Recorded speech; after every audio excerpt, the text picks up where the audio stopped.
Phases. We all go through them. In anime fans, our phases hit different. 1 minute you're obsessed with fire powers, trying to fireball jutsu your homework or spam them Naruto runs. The next, you're typing in Eki anime at 2 AM like it's a government secret. Finally, you hear refined taste phase, praising character arcs like he wrote them. Freed Island is the best Hunter x Hunter arc. Yeah, nah. And if you say you skipped any of these, you're either lying or you got no life. I remember being a kid and being obsessed with fire, like really obsessed. And you can't even blame me. All the coldest anime characters from back then had fire powers. My boy Goenji from Inazuma 11 had that fire tornado move. Man was flipping through the air like a gymnast on pre-workout. Then bang, a stream of fire, and it was always a goal. I don't even think people remember any other move from that show besides fire tornado and maybe God Hand. Go on, name one. 5, 4, 3. Nah, scrap that. You can't. Don't even lie. We all had that Pokemon phase where our starter had to be a fire type because fire is just cool as shit. My first ever Pokemon game was Platinum, and the moment I saw Chimchar, it was a wraps. That little guy was carrying the team while the rest of my squad was just there for emotional support. Decorations, my guy. 12-year-old me wasn't messing with grass or water. I mean, I'm not trying to use no water gun or whip leaf.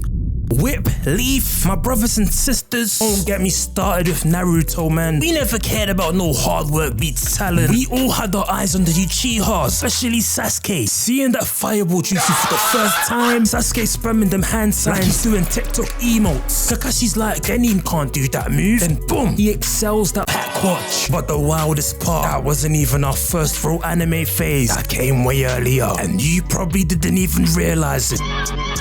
This was the phase where you were watching anime, but didn't even know you were watching anime. You'd be eating cereal before school, flipping on JX or 4Kids thinking, yo, this Western cartoon is kinda raw. Nah, that was Yu-Gi-Oh!, Blade, and Bakugan. And you didn't clock they were anime because they were dubbed harder than a telenovela. Hearing them voices in sub for the first time had to be mad. Why are these clearly white characters talking in unknown languages? But then you had the fake anime, Gormiti. Bro, that show had kids transforming into eco-powered gladiators, throwing hands to save the planet. I must have sworn it was Japanese. Turns out it was made in Italy. I mean, you could slap Japanese audio on a scene right now and nobody would question it. And don't get me started with Code Lyoko. We all had a run with that show. Them big foreheads and PS2 cutscene graphics were mad. But when that theme song hits, and how can I not mention Totally Spies? Some shows you were too scared to admit you liked because you were battling toxic masculinity at the tender age of 5. All the innocent Saturday cartoon energy, yeah, it dies. One day you wake up and suddenly cute monsters and card games ain't enough. Now you need blood, betrayal, and a protagonist with more trauma than screen time. Welcome to the edgy phase. By this point, if you're still watching anime, you're probably a certified loser, I'm not gonna lie. And now you're projecting all your issues onto edgy anime characters just to feel something. Ken Kanaki, Levi, your emotional support demons. You don't even smile normal, just stare out the window like you're in a 360p AMV with Linkin Park in the background. You heard that cycle of hatred speech once, and now you think you understand the whole human condition, talking about all I know is pain. And worst of all, you thought you were different for liking the most overhyped fan faves ever. Nah, you don't get it. Itachi had to do what he did. Nah, bro. You're 14, you got Wi-Fi and way too much free time. But even the edge have limits because you spent so long pretending to feel nothing until one fine thing smiled at the MC. And now you feel everything.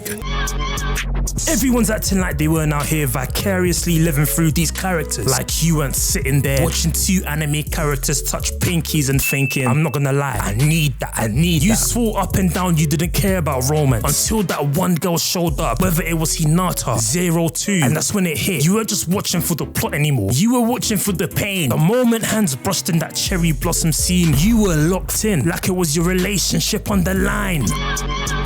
I know most of you man walked into school with Bluebird in your headphones, thinking you're on a mission to save the world. Yeah, that phase hit different, man. That's when anime music stopped being just background noise noise and started becoming your personal soundtrack. All of a sudden, you couldn't even catch a train without pretending there was an arc-ending flashback behind you. He signed from My Hero Academia. That track went double platinum in my brain. Them guitar riffs made me wanna jump off a cliff. But obviously, yeah, I didn't do it cause like, I mean, I'm gonna die, right? I'm not gonna lie, fam. Some of these songs made me wanna throw hands. Like, I'm walking through my neighborhood looking left to right, like, bro, who wants it, fam? You ain't gonna get me today. I'm listening to Naruto Opening 1. And don't even lie, man. You had a playlist titled Anime OSTs that make me feel like the MC, ready to go at all times.